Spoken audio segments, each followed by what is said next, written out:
Police आमच्यावरती बळजुबरीपणा करत आहे. आम्हाला आमची भूमिका मांडू देत, एवढी आमची अपेक्षा आहे.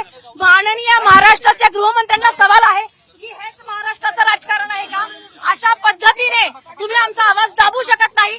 बसचा प्रकरणामध्ये तुम्ही सबसेल फेल झालेला आहात. याबद्दल गृहमंत्र्यांनी आम्हाला उत्तर द्यावं ही आमची अपेक्षा आहे आणि ती त्यांनी पूर्ण केली पाहिजे. आज तुम्ही महाराष्ट्रामध्ये राज्य करता आहात, आज एवढ्या मोठ्या संख्येने तुम्ही निवडून आलेला आहात, तर जनता तुम्हाला प्रश्न विचारणार आणि जनतेचं हे कामच आहे की तुम्हाला प्रश्न विचारणं आणि त्याच्यावरती उत्तर देणं. तर माननीय देवेंद्र फडणवीस यांना माझं मागणं आहे की बसच्या प्रकरणामध्ये तुम्ही आम्हाला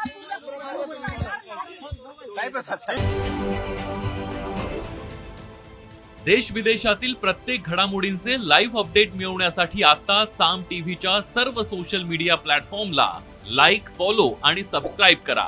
तसंच सर्व नोटिफिकेशनसाठी बेल आयकॉन प्रेस करायला विसरू नका.